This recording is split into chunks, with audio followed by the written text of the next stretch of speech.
If you want $1 million, you'll make $1 million, not $1.5 million. If you want 10 million, 100 million, and you'll never exceed that. If you change 1 billion lives, that's a formula to become a billionaire and change the world. Time costs lives. Show me your friends and I'll show you your future. You want to know why you're all f***ed up? Just look at the bums you hang around with. I do what you don't want to do, that you know that you got to do to be where you want to be. Ted Turner just gave his 75th anniversary party on CNN a few months ago. And he makes a couple of comments and he says, number one, and I'm not suggesting this for everybody. It's how I live though. First 10 years of my starting CNN, I slept on my couch. I didn't have an apartment. Bill Gates slept in the office. Steve Jobs slept in the office. And I can go down a whole list. Now these are super successful, mega wealthy guys. I slept in my office. Not everybody's willing to make that sacrifice. But it's not the only thing. But even if you don't sleep in your office, if you want to send your kids to a better school, if you want to be able to take care of your mother when she gets dementia, if you want to, this all takes money. My children aren't getting any of my money when I die. Not one centavo, not one penny. And, 2 of my kids are cool with it. One of them's not so cool with it. I'm not gonna, I think Andrew Carnegie, by the way, Andrew Carnegie, arguably the richest, most successful entrepreneur of all time. He said the best thing that you can have for a child is him to be born into poverty. And I agree. Lack of self-esteem, lack of self-worth. Now they think they have self-worth. They think because they've made a few bucks. But in actuality, and when they measure it against the other 8, 10, 12 people sitting around the table, they realize, or they start to question, hell, maybe I was just lucky. Now, all of us, when you're only a one-trick guy or gal, think, was I lucky? Now, I've done it so many times, I know I wasn't lucky. I might have been lucky the first time, but I haven't been lucky the 15, 20, 40, 50. I know that. Okay. But maybe I was lucky the first time. But my life changed when I was pretty much a haphazard kid, got in a lot of trouble, got arrested 4 or 5 times, thrown in jail. And this was when my dad's a cop. But then I volunteered for the draft in 1966 at the height of the Vietnam War. And I went to OCS, and that changed my life because it was the really first real high performance thing that I could measure myself against with other people. 2/3 of all Fortune 500 CEOs have one thing in common: military background. Really? 2/3 of those 2/3 have something else: martial arts. What do you learn in martial arts, Brian? Discipline, focus. A lot of people don't believe they deserve to be there. You deserve to see what your life would look like if you gave 120%. Are you hearing what I'm telling you, baby? Listen to me very closely, right? You got to get this. You deserve, right? You've been living 70%, 80%. We've been talking about it. And you're looking at the results, the outcome, right? You reap what you sow. You're looking at the outcome of somebody giving 70%. Like everything you have, everything you are, everything you're doing, like it's 78. And what I need you to do is I need you to look at yourself in the mirror and say, come on, quit, stop playing. I deserve to see what my life would look like if I gave 120%. Now, I told a story years ago on YouTube, years ago, Dr. Maybank, Michigan State University. I'll never forget. She told this story, man, and it blew my mind, right? She took me back to kindergarten, and you got to get this in your spirit. Sister girl took me back to kindergarten, the hokey pokey, right? And so she telling the story of the hokey pokey, and it's blowing my mind, right? And I'm telling it to you today because that's how important this story was. That's how salient it was. Like, it was impactful. It moved me, right? And she said in kindergarten, right, you learn in kindergarten that you put your left foot out, you put your left foot in, right? You put your left foot out, you put your left foot in, and you shake it all about. You do the hokey pokey, she said, and you turn yourself around. That's what it's all about, right? And so she started breaking the song down, and she said, first you put that left out, right? And then you go to the next level and you put that right out, right? Then she said, you put that left arm out, right? Right? You know the song. Then you go with that right arm, right? And then she said, but at the end, right? when it culminates, right? She said that the teacher tells you to put your whole self in. You got it, you got it. She said put your whole self in, right? Put your whole self out, right? And shake it all about. You do the hokey pokey and you turn yourself around. That's what it's all about. And listen to me very closely. I'm telling you from personal experience. I know what my life was like when I put in 55. I know what it was like when I didn't try. I know what my life was like when I didn't care. I know what my life was like when I didn't have any dreams or any goals. Like I didn't want anything. I know what my life was like. Now I'm putting in 120, baby. I'm putting in 120. Look at it. I'm putting in 120 and my life is sweet. My wife's life, my kids' life, my mama's life. Listen to me, my father. I'm in a Detroit Free Press and my parents are proud. Are you hearing me? When you put in 120, not only does it affect your life, it affects your family's life. It affects your friend's life. It affects your community's life. Are you hearing what I'm telling you? So I need you to do me a huge favor.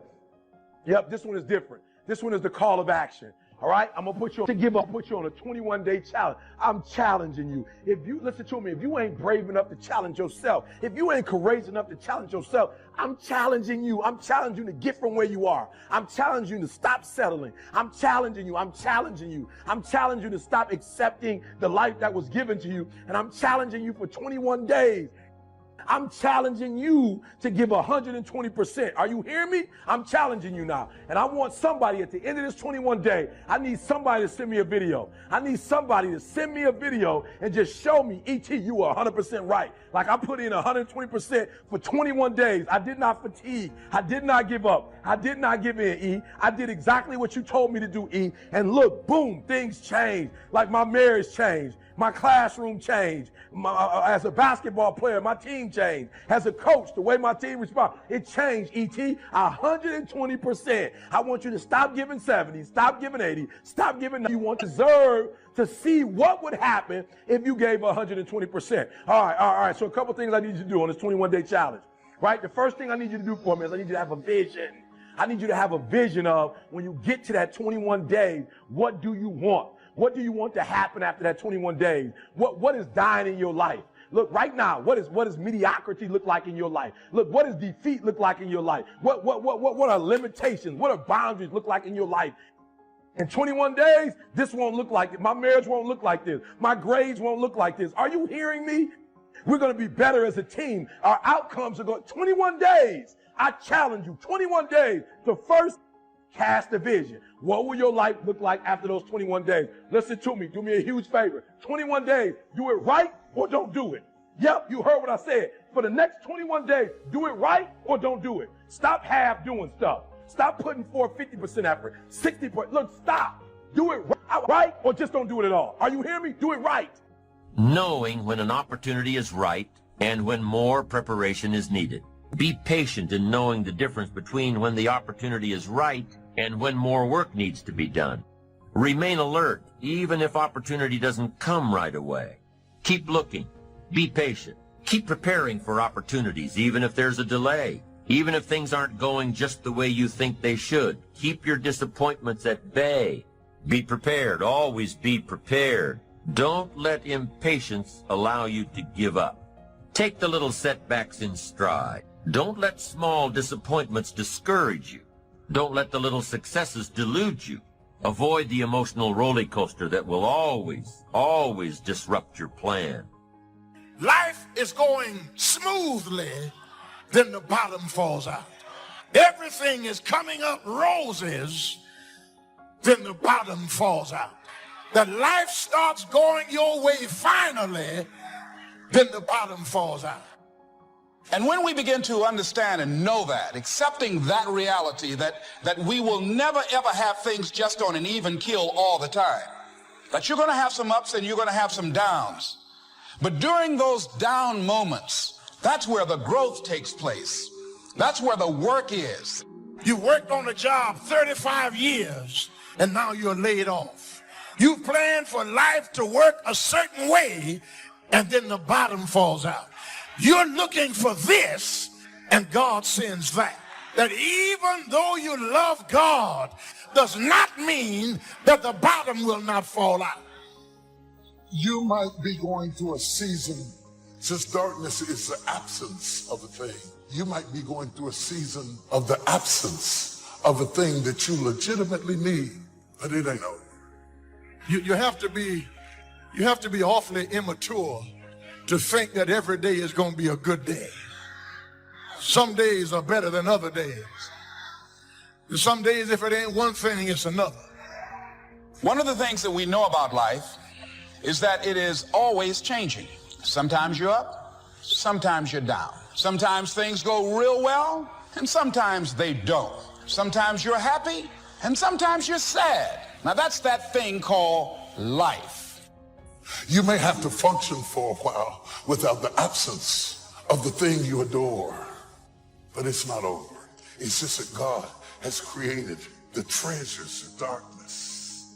And in order to create the treasures of darkness, he has to take away light so that he can incubate what he's about to do in your life. It will be hard because life is hard. That's what life is. And these challenges, they're going to do their best to take you down. Do not let them. Stand up, dig in. In the end, we are only as strong as the adversity that we overcome. The pain of the adversity will eventually subside, but the lesson will always remain. And that lesson will strengthen you to endure your next battle, this time stronger and wiser than before. Line up those problems and confront them. Face them. Do not let them bring you down. In fact, let those challenges raise you up. Let them elevate you. Let their demands and their trials make you stronger. Let the adversity you face today turn you into a better person tomorrow. The way you handle your good years will determine if you survive the bad years. In other words, you must learn to maximize the positive. If you don't learn how to maximize the good times and minimize the bad times, then you won't make it through the famine. Victory begins in the dark. And we all go through these times where we don't think it's going to work out. Seasons where nothing is changing. We're being our best, but the business is not growing. The fact is, light is on the way. What God promised you is en route. You've been believing for things to change in your marriage, your finances, with an addiction. It seems permanent. You've already entered a new day. You've already passed midnight. You can't see it yet, but victory is on the way. Life and business is like the changing seasons. You cannot change the seasons. That's impossible. You can't rearrange the seasons. The seasons are going to come however they're going to come, and you cannot change that. So you cannot change the seasons. But make this note, you can change yourself. That was the message I got when I was 25 years old with someone who took the time to teach me. You can change yourself. Now, instead of complaining about the dark, have a new perspective. The dark means the sun is on the way up.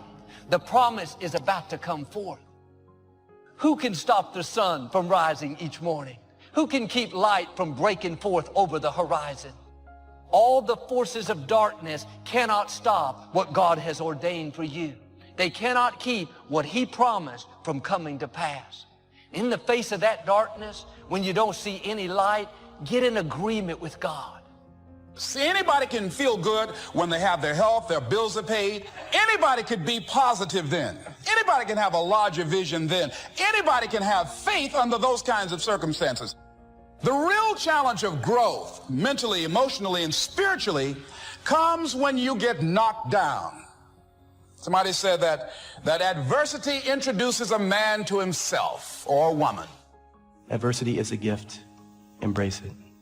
Trying to avoid adversity would be like trying to avoid the tide while swimming in the ocean.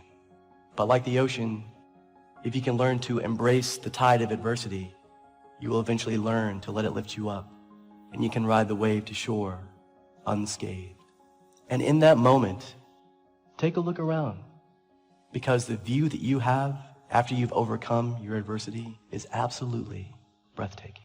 Every decision that you make has consequences, even the smallest decision.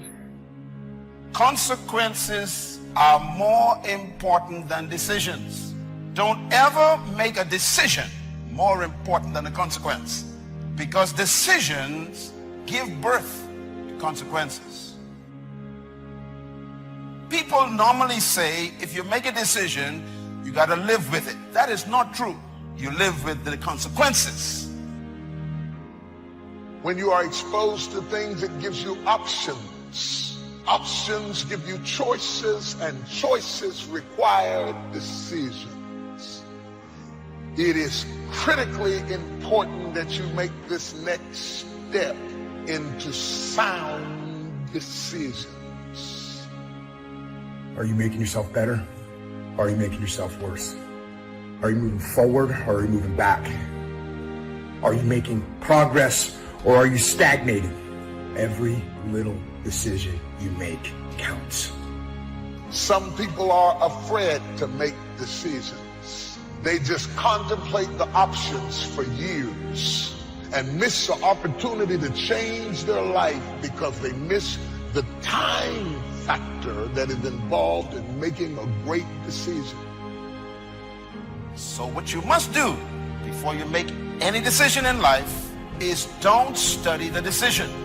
Make sure you exhaust every possible means to study the consequences.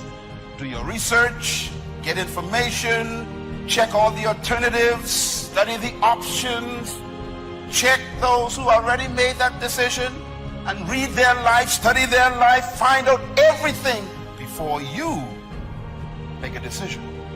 Deciding to decide, to act, is a major, major challenge for all of us. And there are things that happen to us along the way, experiences that we have that prevent us from working through the mental block of acting. And so what I want you to think about is, what is there that you know you need to do, but for some reason or another, you've been holding back? For some reason or another, you just have not been able to gather your nerves or be able to work through the procrastinating or putting it off or justifying or blaming. Some reason or another, you just haven't done it. Many people doubt themselves because when they thought about doing something at some critical point in their lives, somebody they respected and honored, somebody they believed in, somebody that they loved, someone they trusted said, you can't do that. Most of the people who really ain't got it, they go out of their way to try and show people that they haven't. The more you go out of your way to show me that you have it, you're confirming to me that you really don't got it. Because it's perception versus reality. Because you pulling up to the club in the nicest car don't mean you actually got gas money. As you begin to look at your emotional, your spiritual, and intellectual development, how many books did you read? How many classes that you take to begin to develop yourself professionally, to improve your craft or your skill? How many new things that you learn? Just take some personal inventory, just thinking. Beginning to know yourself. What are the things about your past that has influenced you right now? You have not because you ask not. It didn't say you have not because your credit ain't straight. It simply say you have not because you ask not. But you don't ask because you ain't got that together. When you ask God for something, quit tripping. He got it from here. The same wind blows on us all. The wind of disaster, the wind of opportunity, the wind of change. The wind when it's upside down, the wind when it's favorable and unfavorable. The same wind blows on us all. The economic wind, the social wind. The same wind blows on everybody. The difference in where you arrive in 1 year, 3 years, 5 years, the difference in arrival is not the blowing of the wind, but the set of the sail. A lot of people never try anything differently because they have been convinced by people in their lives that they value that they can't do it. They're living within the context of the opinions that other people have of them, the low expectations. You need to be patient with the process and not enthralled with the promise. You compromise the rehearsal time and bought the tuxedo for the recital. You want the accoutrements of success, and that's what's killing you. Now you look like something that you're not. Somebody say wrong focus. I want you to focus on what does it take when you look at your life. Very important to focus on the examples of other people of what it takes to live the kind of life that you desire. You want to make it in life? Perseverance is important, persistence is important, and you got to believe in you. And you got to trust God that things are going to work out. You can do goal setting with a pencil, but you have to do goal getting with your legs. And it's the action that separates us. The greatest gap in this world is the gap between knowing and doing. Knowing is goal setting. Doing, now that's goal achieving. You got to take action. This attitude is rarely found.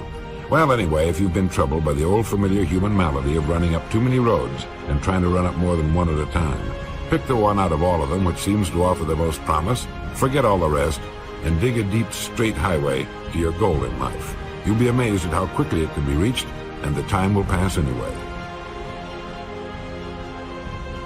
A lot of people think that what's possible in their lives is strictly determined by where they came from and what happened to them. No, you have no idea how far you can go, how far you can stretch, how far you can reach. So you got to take that thing and hold on to that and figure out, well, how can I apply this into my life? You know, like take this might be the day mentality that everything comes together for me. You don't know what's possible in your life. You have no idea how far you can reach, how far you can stretch. You have no idea. The happiest people on earth are those who are emotionally involved in what they're doing. This calm, cool, collected bit is all right for cows, camels, and turtles, but it'll never produce a great sermon, symphony, business, piece of architecture, painting, marriage, or the miracle of a child. When you lose the excitement and heightened feeling of emotion in what you're doing, you'd best look around for something else. Being successful, y'all, is not a magic trick. You have to learn the principles of success. You can be successful at anything. You really can, man. I don't have no education. I'm telling you, God has an incredible life for you. All you got to do is ask him for it. Be willing to put in the work.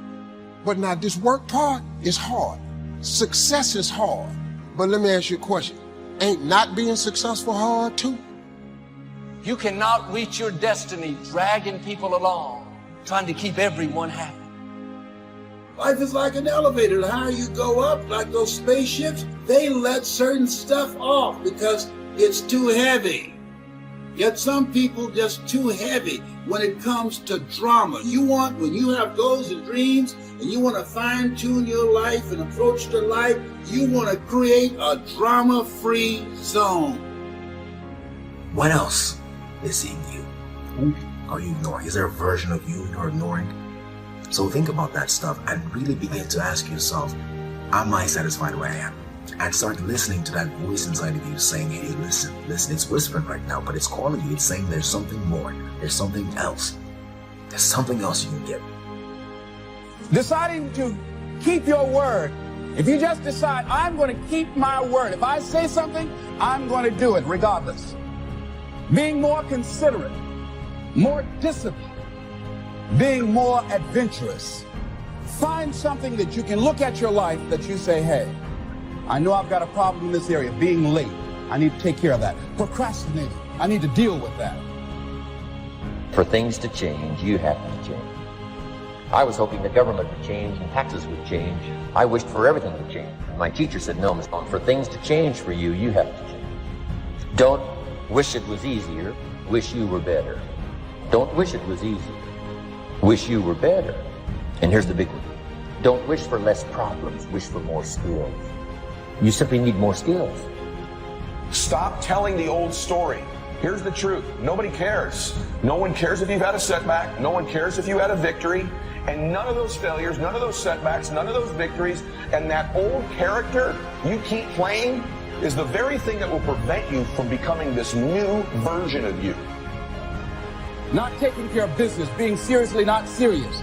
creating an imbalance in my life where I'm spending more time looking at television or having social fun and not spending enough time working on me. See, most people, ladies and gentlemen, spend more time working on their jobs than they spend working on themselves. It's a story if you're stuck. It's an old story you're telling with an old character that was last year's version, last decade's version. Who's the new character? What's the new script? What's the new story? I don't want to spend the second half of my life repeating the dumb stuff that I did in the first half of my life. Give me the grace, if you will. Give me the mercy, if you please, to make a good decision so that I can eat the fat of the land. I'm not stupid. I just made stupid decisions. I'm not bad. I just made bad decisions. I'm not weak. I just made weak decisions. There are a lot of things you think about you. It's not really you. It's your decisions. Do you know where to hide when discouragement comes flying past your head? Or do you run to the same enemy that is attacking you in an effort to hide? I'm not talking about physical places, because the hiding places that we create that destroy us are usually the ones in our heart. Emotional states. When attacks come, I've learned where to run. And the reason that I'm moving forward in my life this year isn't because I won't be attacked. It's because I know what to run to when I am. You see, a dream, when you get it, will encourage you. There's something about a dream that brings encouragement and joy to people's lives. It gives you excitement. It encourages you. The people who are discouraged are the people who don't have a dream. Because when you have a dream, it makes you get up in the morning. It makes you put your clothes on and go to work because you've got a dream, and a dream has the power to encourage you. But if we're not conscious of dropping a thought or a behavior that's no longer needed, we take old thoughts, old behaviors that served an old version of ourselves into trying to become the new version of ourselves. So ask yourself that question. What do I need to drop that's no longer needed? Is it a person? Is it a thought? Is it a behavior? Or is it an emotion? Your personal philosophy is like a guidance system that helps you make decisions what to do, what not to do. From the information you get and what you learn and what you know, we decide. Maybe your philosophy would have been 5 years ago never to attend seminars like this. You just didn't go. Now 5 years later, here you are. Something happened along the way, so now that little amendment in your philosophy, you now say, I'm going to regularly go. Because it doesn't take but a few ideas to make a great difference in your income, personal life, social life, and all the rest.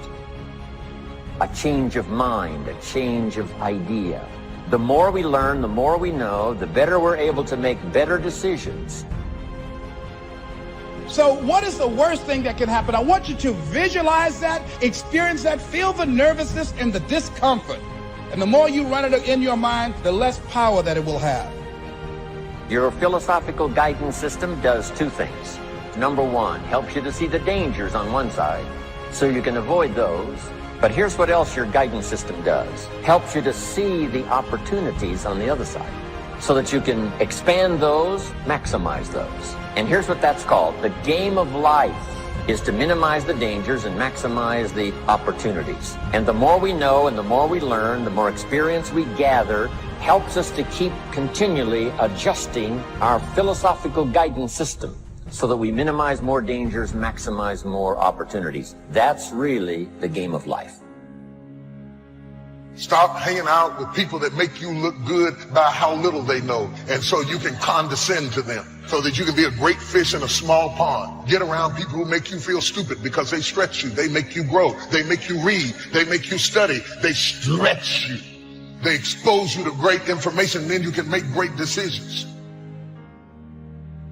No matter what's going on in your life, you can be happy and so blessed that people will envy you and envy your life. No matter what's going on in your life. Now that blessing is attached to a moral excellence or a virtue of soul called the poor in spirit, which really means the humble-minded, those who are totally dependent on God, and those who don't think that they're better than other people. Have you ever had anybody turn on you? It's one thing to have an enemy. I don't have no problem with that, because if I know you're my enemy, I dress for you. I come in there prepared, because I already know you and me, we don't do each other. We don't do that. So, okay. But the heart cracks when somebody who fought with you now fights against you.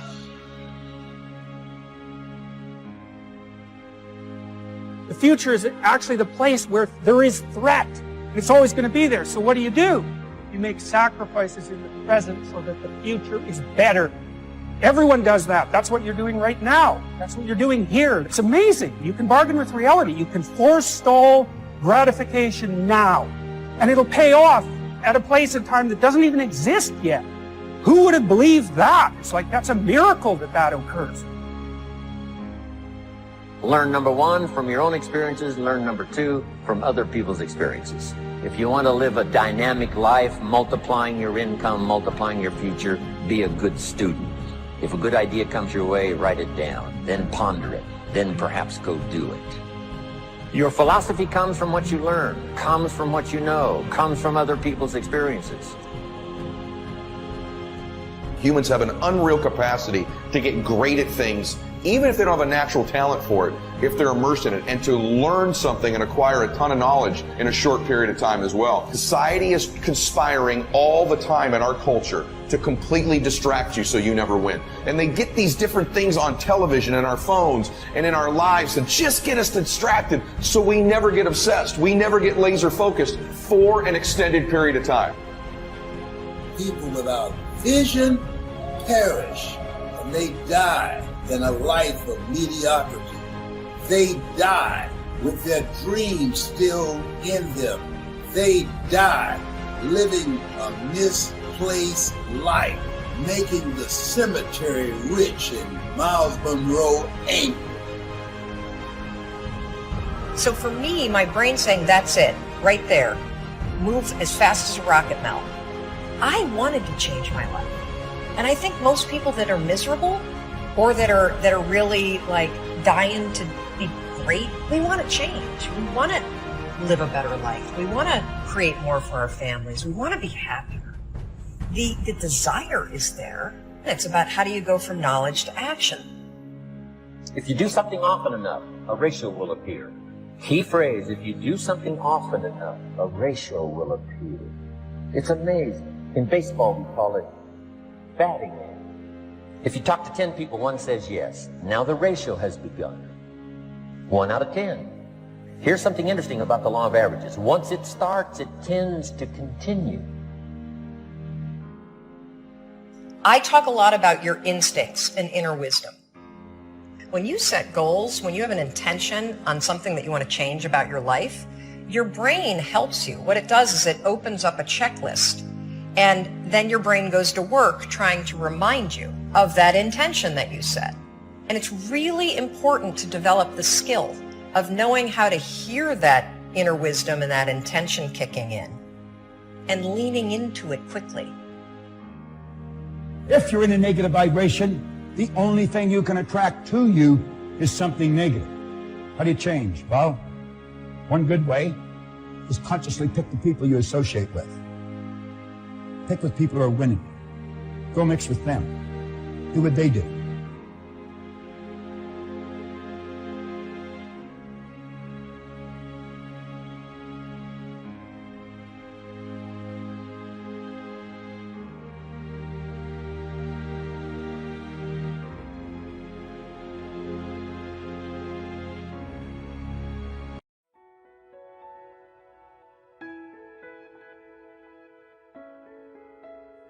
Understanding self-worth is the beginning of progress.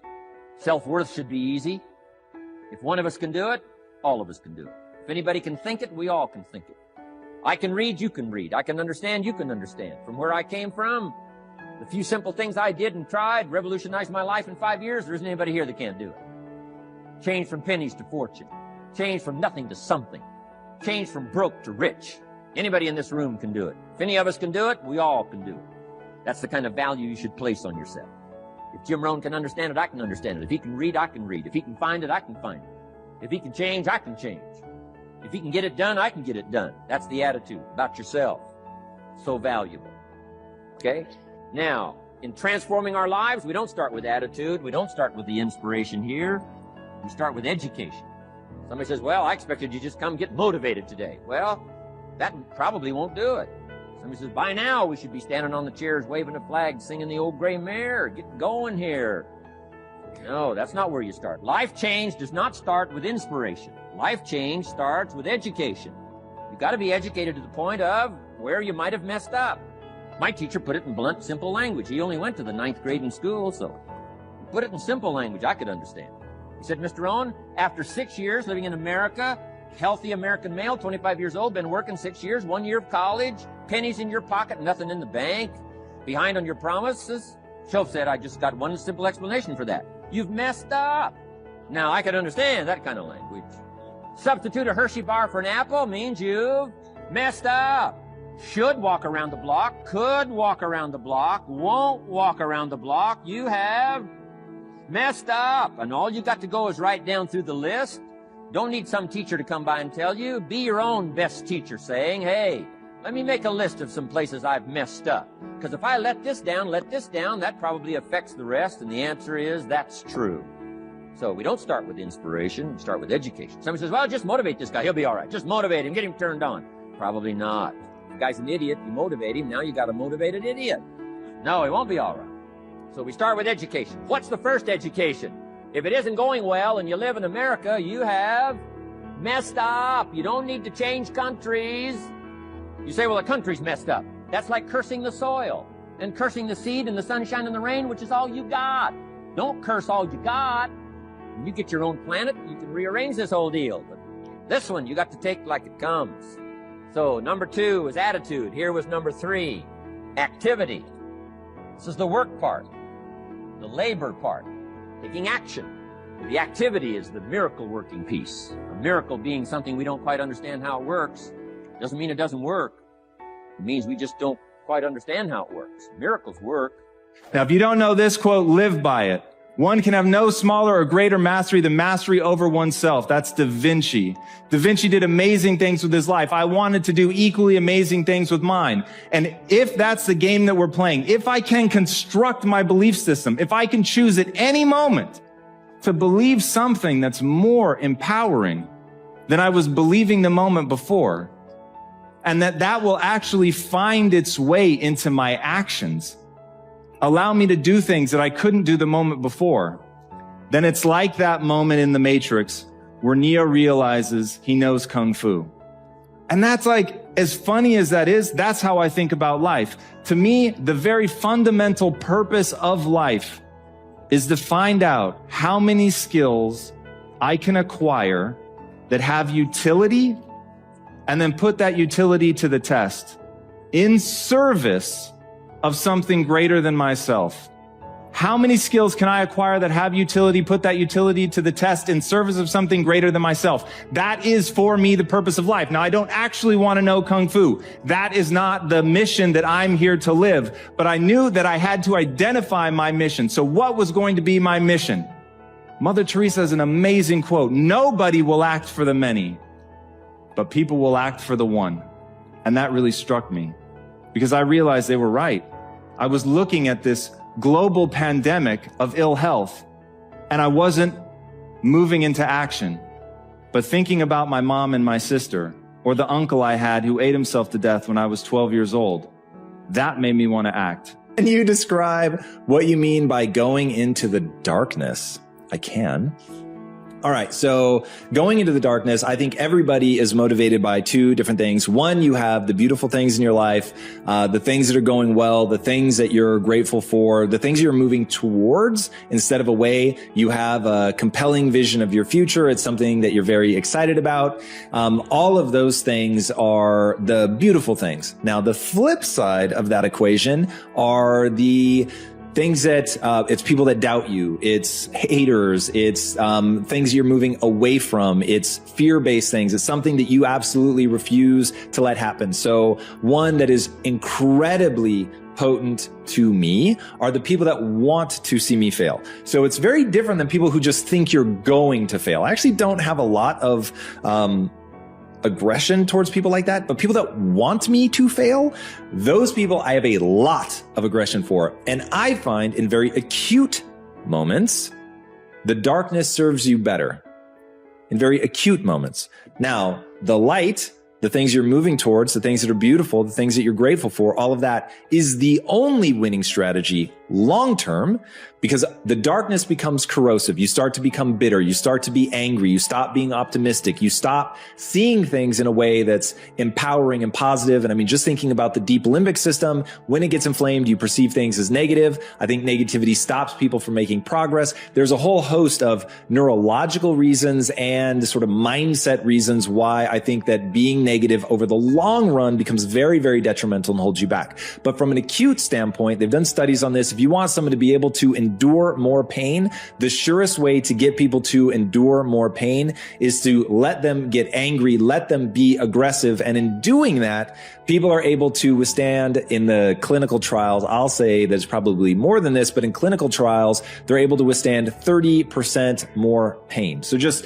straight being able to take more pain, anger and aggression lets you do 30% more. So that's why I think in acute ways, in short-term bursts, that the darkness will serve you. The question always is, why do something?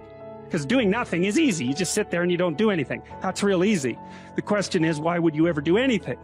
And the answer to that has to be because you've determined by some means that it's worthwhile. And then the next question might be, well, where should you look for worthwhile things? And one would be, well, you could consult your own temperament. And the other would be, well, you kind of look at what it is that people accrue that's valuable across the lifespan.